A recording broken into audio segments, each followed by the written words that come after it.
Good afternoon, ladies and gentlemen. It's Greg here again with the introduction to the new build. You've seen Paul's and said it's very similar, but I'm going to do a JSU-122, but I'm going to do the S version, which is the muzzle brake on the end of the barrel. And also going to enter this into Joachim's and Marcus's GB, even though it might not get it finished in time, but I said I'd enter it. First one I've ever entered, I think, really, apart from my own. But we'll see how far we get with it. So I'm going to enter that to this as well. So it's an introduction video and a tell Joachim and that I'm doing a joining his GB. So it's a Dragon kit 3-in-1. I don't know how old it is, can't tell. I've never looked on scale measures, which I should have done, but it's the 3945 series, and you get a bonus of some figures, which I won't be using. German Panzerjager, Eastern Front 1944.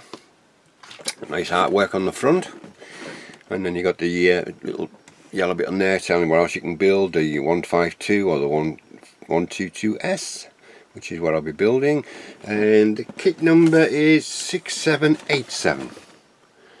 Dragon again, obviously, and it's the same on each side. On this side we have colour callouts, what you can do. I shall be doing this one, I think, the one there. And on the other side we have some CAD drawings again with the 3 different vehicles. You got the 122S, the 122 and the 152, and it tells you it's got magic tracks, which I won't be using. So if anybody would like some JSU tracks, let me know and I'll send them off to you. Yeah, so it's a nice box art, like the box art, that's quite nice. So let's have a look at what we've got inside. I've been in obviously to go through things, but I've added bits and pieces to it as well, so we'll go from there.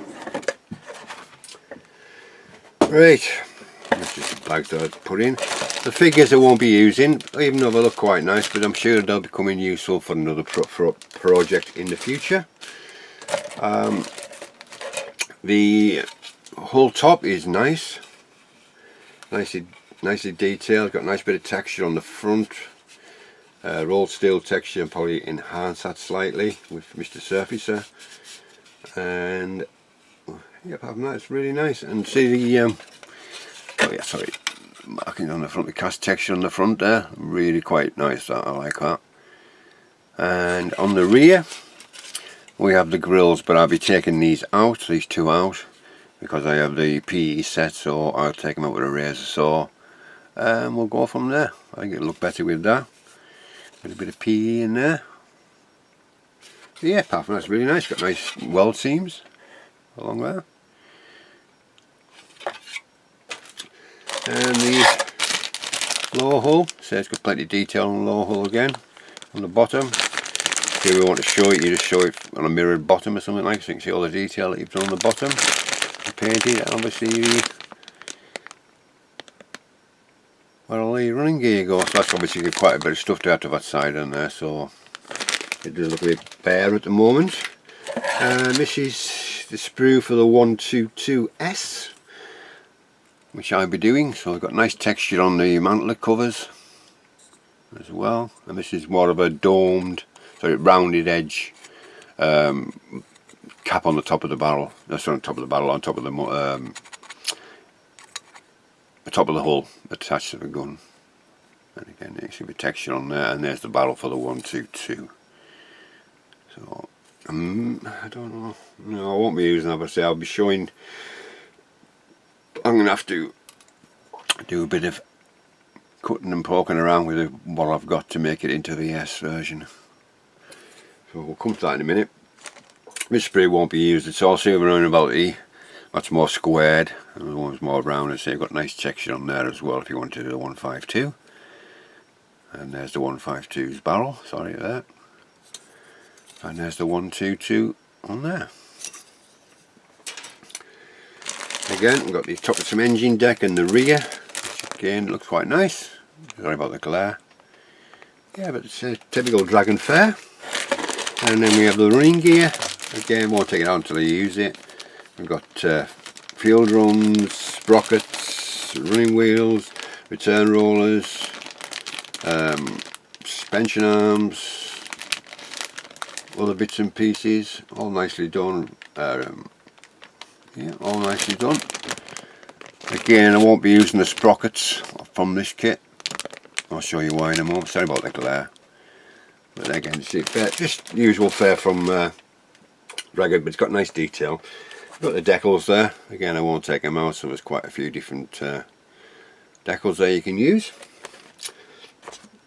I bought a bit of stowage when I was down in Telford, so we're using that for the stowage on the vehicle. These the tracks, you've got left and right. So if anybody's interested in them, leave me a message in there. First come, first served, as I say, and I'll post them off to you. Right, the tracks. See, I'm going to use these. I've already built these quite a while ago now. One night I was just sitting downstairs watching someone on telly and I got bored, so I brought these down and started building them over a few nights. So we've got these done. And as you can see, they come with sprocket as well, which is nice. So I'll be using their sprocket. Nicely done. Should fit nicely onto the kit part. If not, we'll just adapt, as they say, but I'm sure it will. Right, we come to the gun now, which I'm going to have to do a bit of work on to make it fit. Not too much work, but just cutting something. So I've got a muzzle. I think it must have been off an old, God knows where I got it from. But luckily I keep all my bits and pieces, so I had to rummage through the my spares and I found it. I trimmed it up a little bit and tried to. It's actually a resin. I don't know where I got it from. I can't remember. They say it wants. It's got a seam line in there, so I've sanded it down so there's no lip. So, but I'm going to put a bit of texture on there and yeah, so hide that. So that's going to be, and that's going to be the barrel end for it. So what I'm going to have to do with it is, because the metal barrel has got that lip on for the 122 and normal 122, I'm going to have to whip that off, that part there, to make the barrel go inside there. I thought I was telling me the idea was originally to thin it out as far as I could go, but even if I did, it wouldn't fit because it would just break off the muzzle off it as well. So I'm going to have to cut that part off with a hacksaw. It'll take a bit of time. It's only aluminium, so it shouldn't be too difficult to cut.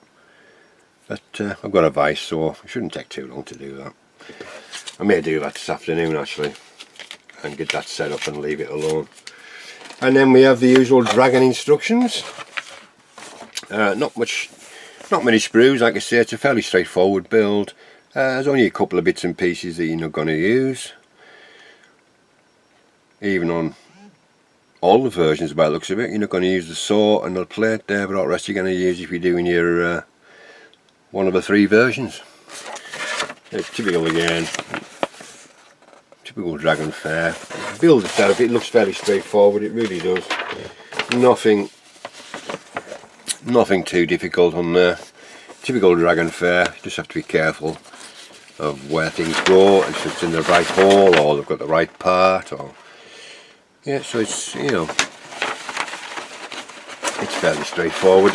Shouldn't be too difficult to do, he says. Well, the build side shouldn't be too difficult. Just depends on the which one I want to do, and I want to try and do this one at the top of that unidentified unit Paul in 1944. So what I want to try and do is that one there. And the last bits and pieces is, see, I've got 2 for some reason, I don't know why. I've got the it's an ET model and it's a full basic version, but there's quite a hell of a lot of PE in there actually. Let me just open it and have a look. Where have I put my knife? Where have I put my knife? I didn't get buried underneath, I know. Yeah, I've never opened this yet, so let's just has it got a self-sealing thing on the top? No, it hasn't. Staple. Yeah, quite a lot for your money. Obviously you got the instructions there, what you're doing, and you got all that PE as well. These are for the fuel tanks. all that's for the fuel tanks to do if you want to use fuel tanks, and there's all the rest of the PE for the different versions, for the 152 and the 122, and there's some smoke grenade things there as well, made of resin. I think that's what they are, I'm not too sure, but like I say, it's quite an intensive bit of PE, you know. But I'd say it wasn't even that expensive either. So I don't know how much I'll be using, but I'll be using a bit of it. Definitely using it for the fuel drums and for the let's get it back in first, and for the fuel drums I'll be using it for that as well. So let's put that back in there so we know it's all in there. Let's put the instructions back. May do all the little bits and pieces like the fuel drums and all that first, and build the wheels up and all that kind of stuff. And yeah, that's just the normal basic one again from Edward. It's basically got the similar sort of things in there as well, so maybe choose between the both, we'll see how we go. And I've got the fenders as well, which I didn't realise I had as well. We've got left and right, obviously. Again, I don't know, to make sure, see how the little part comes off first before I decide to use that.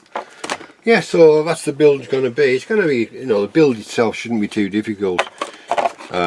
It's just me when I mess around doing weathering and things like that, which I enjoy.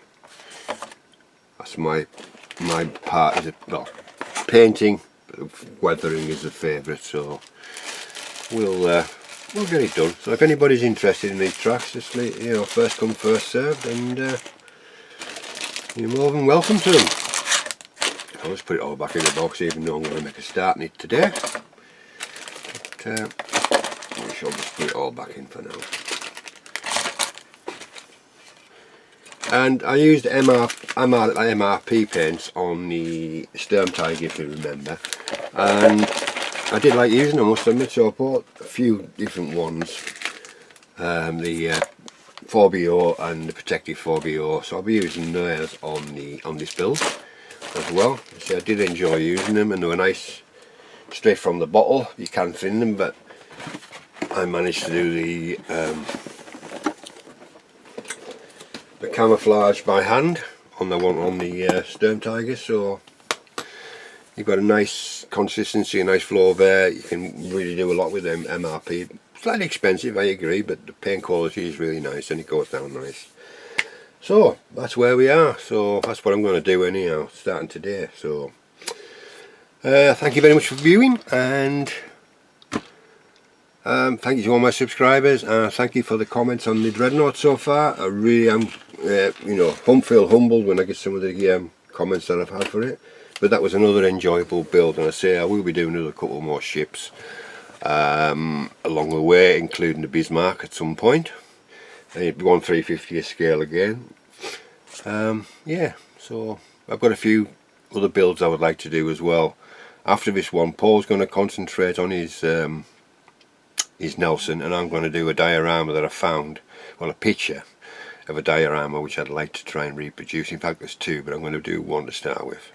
That's all I'm going to say at the moment. So a couple of people know what it is, but I'll leave it till this is finished and whatever. So this is Greg signing off, and we shall see you very, very soon with the first update on this build. So catch you soon.